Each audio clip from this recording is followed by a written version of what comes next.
जिंदगी का भंवर है कि आज रजनी जी की सबसे बड़ी ख्वाहिश पूरी हुई और अब तो वो ये भी नहीं चाहती कि सबको पता लगे कि उनका हमारे साथ कोई संबंध है।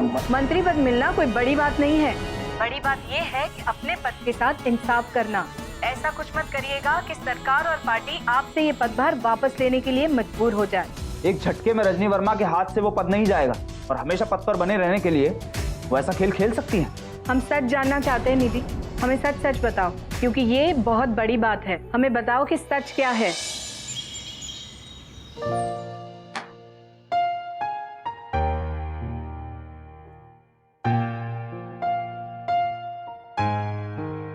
नमस्ते मैडम। नमस्ते। क्या बात है सक्सेना जी? मैडम आपको पता है, खबर यह है कि रजनी वर्मा और आदित्य की बात सामने आने के बाद जनता के बीच में आक्रोश बढ़ रहा है और खबर यह भी है कि कुछ जगह पे तो लोगों ने रैली निकालने की तैयारी भी कर ली है।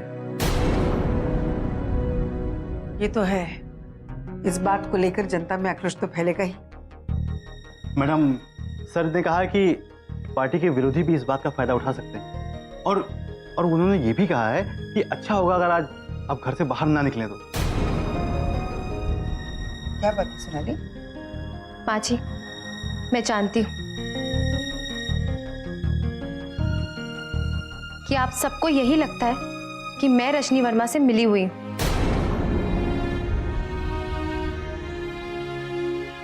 इसमें समझने और समझाने की कोई बात नहीं है सोनाली। ये तो पुराना सच है कि तुम रजनी वर्मा के काफी करीब थे और जब ये घर छोड़कर जाना पड़ा ना, तो कहीं और नहीं, तुम सीधे रजनी वर्मा के घर ही तो गई थी। नहीं सोनाली, तुम्हें कहीं भी ठोकर खाने की कोई जरूरत नहीं। मैं भी तो हूँ, मेरा घर भी तो है। तुम एक काम करो, तुम यहाँ मेरे घर पर आ जाओ, यहाँ आकर रहो। पापा जी, माँ जी कह रहे हैं ये घर छोड़कर जा रहा है हमेशा हमेशा के लिए।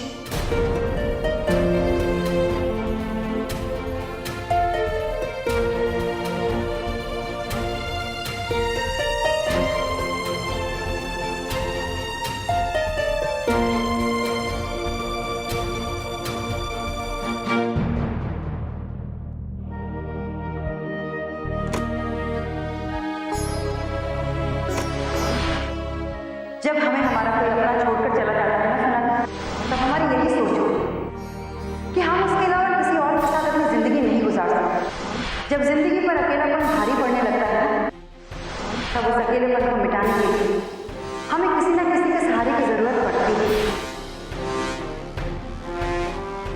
हम सब परेशान होकर तुम्हें ढूंढ रहे थे।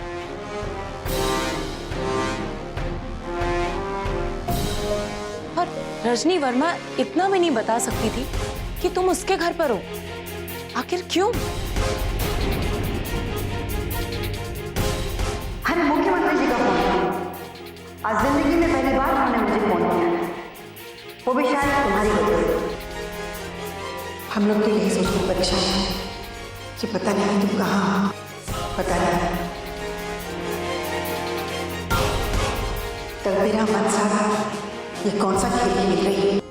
मैंने तो फोन बस इसलिए किया था कि तुमसे माफी मांग सकूं और ये कह सकूं कि तुम घर वापस आ जाओ।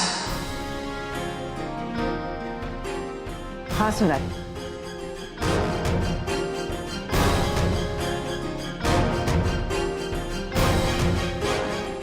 तुम्हें वापस लाने के लिए हमारी पार्टी ने रजनी वर्मा के साथ समझौता किया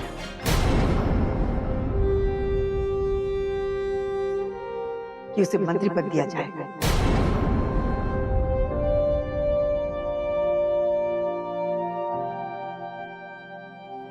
मेरे पार्टी के हर सदस्य ने यही कहा, अगर रजनी वर्मा सोनाली को वापस भेजने के लिए ये शर्त रखती है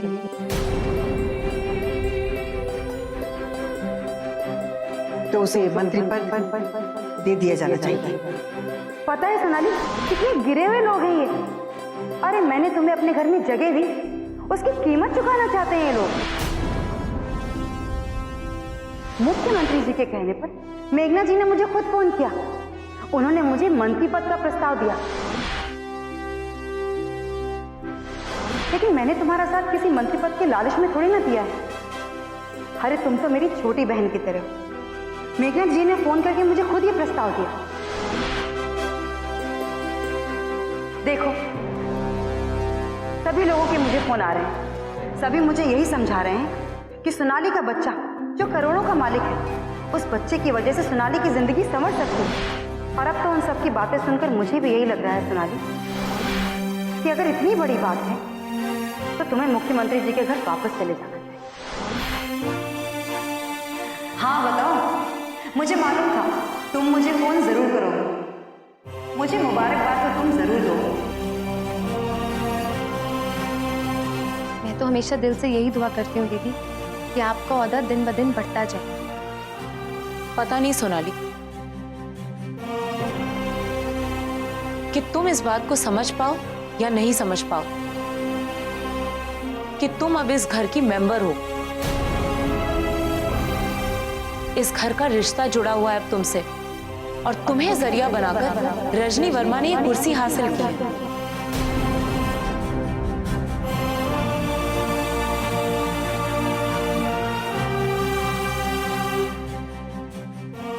उसका नतीजा ये है कि आज रजनी वर्मा को मंत्री पद दिया गया है। मैं तो बस इतना कहूंगी सोनाली, वो राजनीति, वो पद, वो सब कुछ इस खुशी के सामने कमतर है जो खुशी तुम हमें देना चाहती हो। तुम्हारे लिए, तुम्हारे बच्चे के लिए हम सब कुछ खोने को तैयार हैं। सोनाली, ये बच्चा राजनीतिक खानदान को रोशन तो कर देगा, पर कहीं तुम्हारी जिंदगी में अंगीना ना लाए, ये बात सोचना ज्यादा जरूरी है। दीदी, मुझे तो ऐसा लग रहा है कि ये बच्चा मेरी अंधेरी जिंदगी में उजाला बनकर आएगा।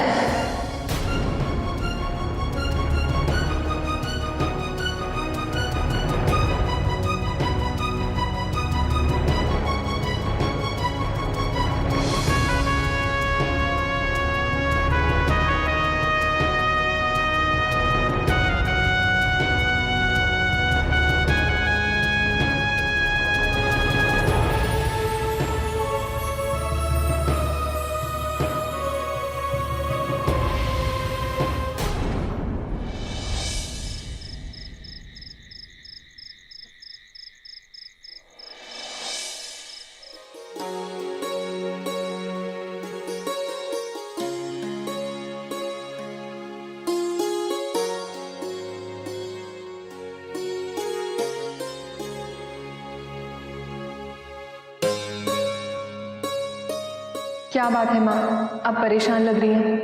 परेशानी तो है बेटा, इतना ईमानदारी से काम करने के बावजूद भ्रष्टाचार और घोटाले हो रहे हैं।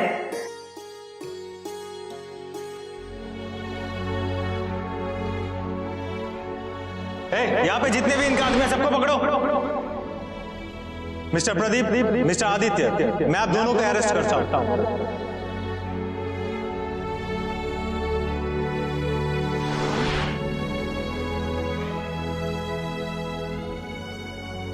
नहीं मैडम, ऐसा मत कहिए, हम लोगों ने तो हमेशा ईमानदारी से आपका साथ दिया है। झूठ बोलता है माँ, ये दोनों एक नंबर के लालची और धोखेबाज।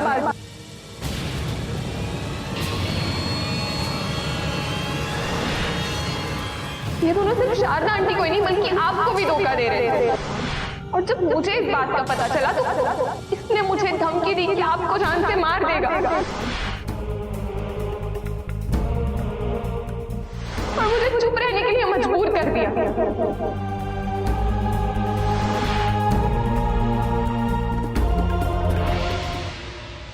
हम मानते हैं कि हमसे छोटी मोटी बस अब एक शब्द नहीं बोलेंगे आप लोगों की गद्दारी का मामला खुल चुका है। गलती और गुनाह को तो माफ भी किया जा सकता है, पर गद्दारों को माफ नहीं किया जा सकता।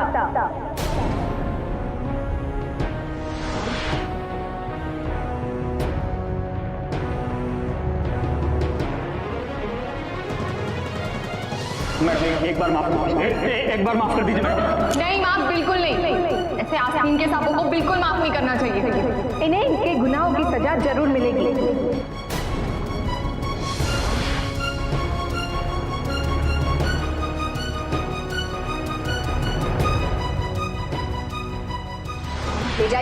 इंस्पेक्टर दोनों को। लगाओ हाथ करिए इनको।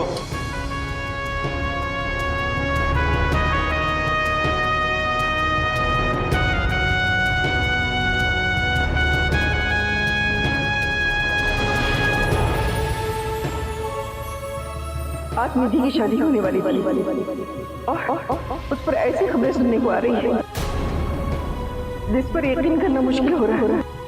नमस्कार मुख्यमंत्री जी, निधि की शादी टूट गई सुनकर बहुत दुख हुआ। निधि की जिंदगी अगर एक बार उसके साथ बन जाती तो पता नहीं क्या होता। मैं तो बस ये सोचकर दुखी हो रही कि इस शादी के टूटने से निधि को कितना दुख हुआ होगा। आप भी एक औरत और मैं भी एक औरत, कम से कम हम तो निधि के जज्बातों का अंदाजा लगा ही सकते हैं। अगर मैं निधि की जगह होती तो मुझे इस बात से कितना सदमा पहुंचता, कितना दुख होता। मैं जल्दी ही वक्त निकालकर निधि से मिलने आऊंगी। आप उसे मेरी तरफ से सांत्वना दीजिएगा और सही मायने में कहा जाए तो ये अच्छा ही हुआ। अब निधि की शादी जिस परिवार में होगी वो परिवार अच्छा ही होगा।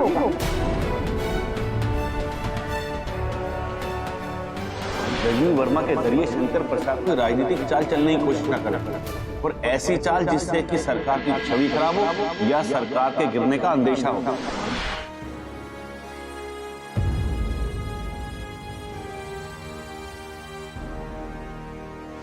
देखिए, अगर रजनी वर्मा पार्टी के प्रति इतनी वफादार थी तो फिर उन्हें कोई सा भी पद लेने के लिए तैयार हो जाना चाहिए।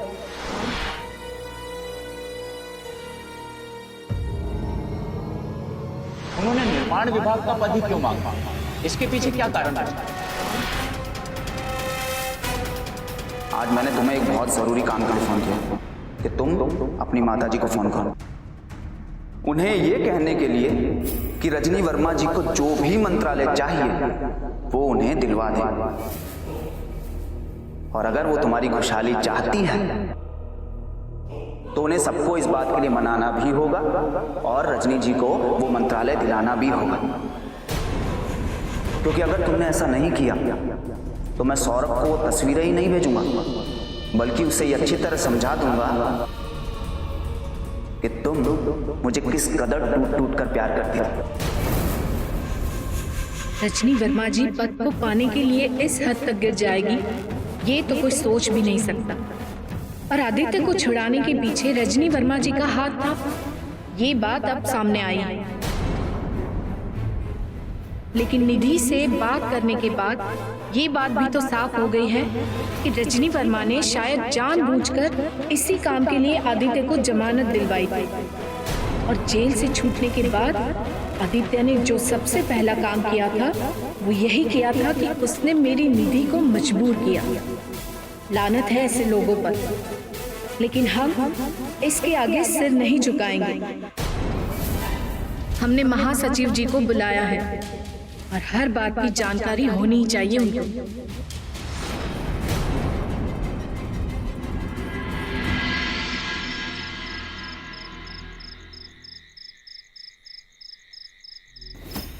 इस पार्टी के सबसे बड़े विरोधी तो हम थे, लेकिन अब ये छोटी मोटी पार्टी वाले भी विरोध प्रदर्शन पर उतर आए। तुम्हारा और रजनी जी का मामला मीडिया में क्या उछला, विरोध प्रदर्शन शुरू हो गए। ये क्या कह रहे हैं आप? हाँ, और इन विरोध प्रदर्शन का नतीजा क्या निकलेगा इसका अंदाजा तो शायद हम भी नहीं लगा सकते।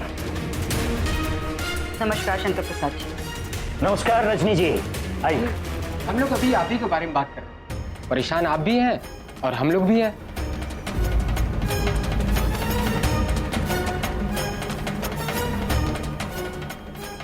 परेशानी तो इसी बात की कि अब मुझे यहाँ आने से पहले भी 100 बार सोचना पड़ेगा।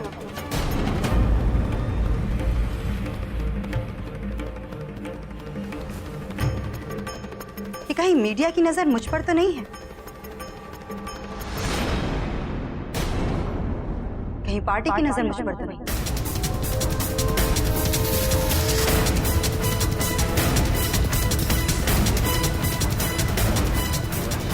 मैं फिलहाल कुछ कहना नहीं चाहता हूं, लेकिन मैं इतना जरूर जानता हूं कि इन सब विरोध प्रदर्शनों से आपके पद पर कोई आंच नहीं आने वाली है।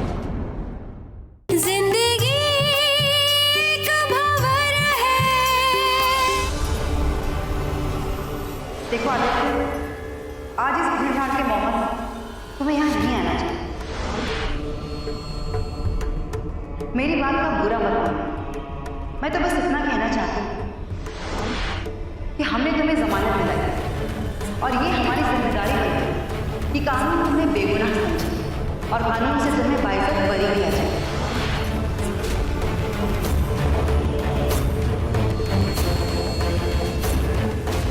लेकिन अगर मीडिया वालों ने ये सवाल उछालना शुरू कर दिया कि मेरे साथ हमारा अच्छा रिश्ता है, तो कहीं ऐसा ना हो हम जो करना चाहते हैं और जिसके लिए हमने ये सब कुछ किया है वो हम ना करें। जा रहे हो तो ध्यान से जाए।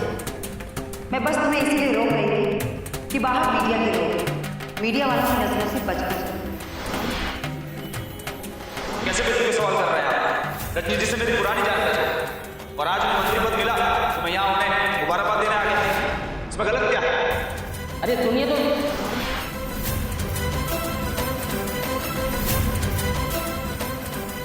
यही बात तो आपने अपने घर पर भी कही थी।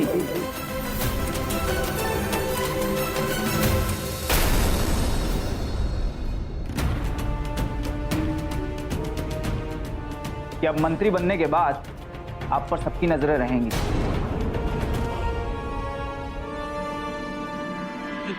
तो आखिर मेरी बात सच्ची साबित हुई ना?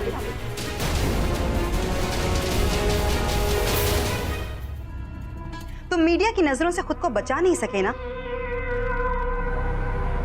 मैं खुद समझ नहीं पा रहा हूं कि ये सब कुछ हुआ क्यों। मैं उनके जब घर पहुंचा तब वहां कोई मीडिया वाला नहीं, और जब मैं उनके घर से निकल गया चुपचाप एक तरफ से गुजर रहा तब अचानक एक मीडिया वाला मेरे सामने आया।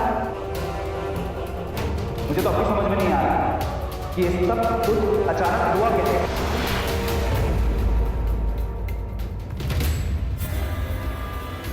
उसे कैसे पता चला कि मैं घर से निकलकर चुपचाप गाड़ी की तरफ बढ़ने वाला हूं? क्या उसको इस बात के लिए किसी ने खबर दे दी? मुझे तो लगता है कि मीडिया वालों को किसी ने टिप दी ताकि वो मुझे रोकें, सवाल पूछें और इस बात को एक मुद्दा बनाया जा सके।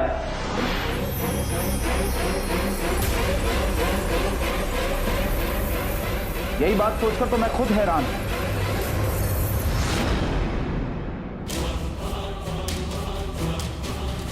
क्या आपकी बात तुरंत सच साबित हो गई? ऐसा कैसे हुआ?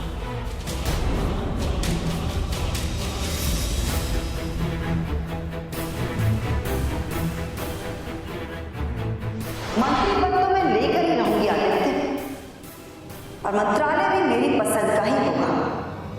तुम बस देखते जाओ कि मैं इस मेघना देवी को कैसे मजबूर करती हूं।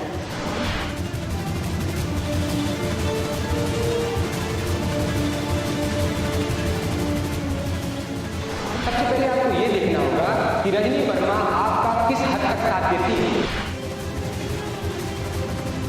इसके पीछे सरकार या पार्टी के लोगों को हाथ नहीं हो सकता। रजनी वर्मा का हाथ तो हो सकता है। एक झटके में रजनी वर्मा के हाथ से वो पद नहीं जाएगा और हमेशा पद पर बने रहने के लिए वैसा खेल खेल सकती है। और मैंने तो आपको पहले ही कहा कि रजनी जी अब बदल हो सकता है वो आपके सामने आए और ये कहे कि फिलहाल उन्हें ईमानदारी के साथ काम करना था। वो आपके इशारों पे काम नहीं करते क्योंकि उन पर पार्टी और सरकार के लोगों की नजर है। रजनी वर्मा को एक बहाना बनाना था, वो उन्होंने बना दिया। एक मंजीवी राजनीतिज्ञ हैं। अब हो सकता है कि वो यही सब बातें आपसे आकर कहें जो मैंने कहा।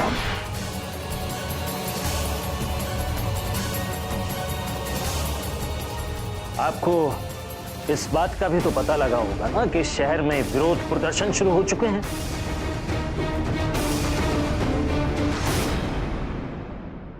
हाँ, और डर तो इसी बात का है।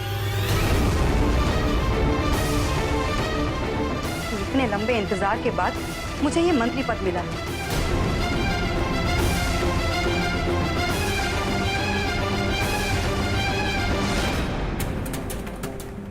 क्या ये भी मेरे हाथों से छिनने वाला है?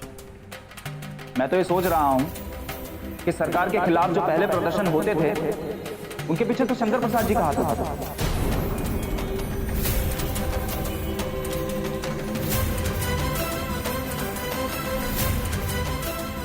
लेकिन अब जो ये विरोध प्रदर्शन हो रहे हैं इसके पीछे किसका हाथ है?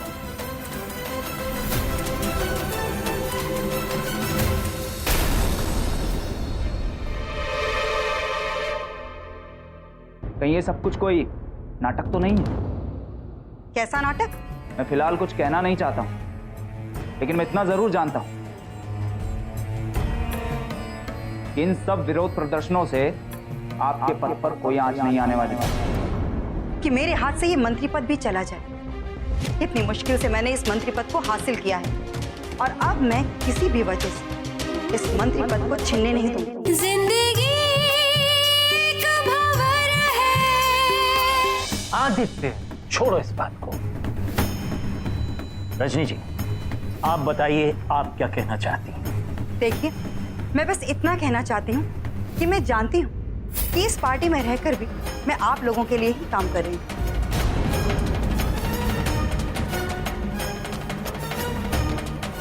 लेकिन इतनी बेताबी और इतनी जल्दबाजी भी अच्छी नहीं कि बनते हुए काम भी बिगड़ जाए और हमारे हाथ में कुछ भी न लगे। मैं बस यही कहने आई थी कि मुझे शांति से काम करने दिया जाए। तो क्या हम आपके काम में रुकावट डाल रहे हैं? रुकावट तो खड़ी हो ही चुकी है। मैं सरकार में और पार्टी में अपनी जगह बनाना चाहती हूँ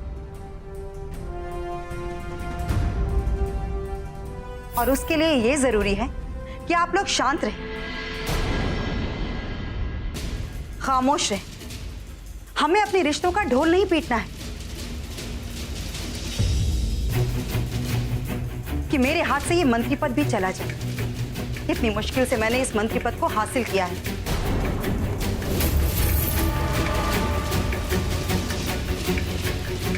और अब मैं किसी भी वजह से इस मंत्री पद को छीनने नहीं दूंगी।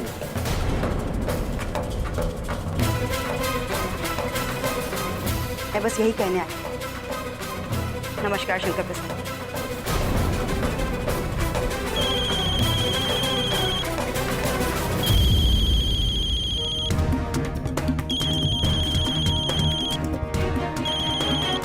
हेलो,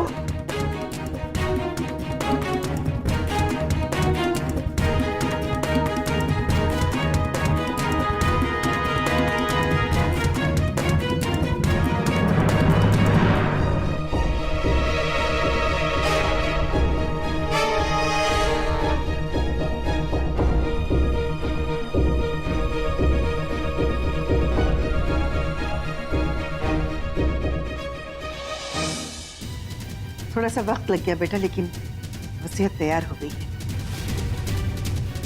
बस आज कल में दस्तखत हो जाएंगे और जो भी फॉर्मेलिटीज है वो भी पूरी हो जाएंगी। जी, दस्तखत से पहले मैं चाहती हूँ तुम इसे अच्छी तरह से पढ़ लो और संतुष्ट हो जाओ और देख लो अच्छी तरह से सब वही लिखा है ना जो तुम चाहती थी।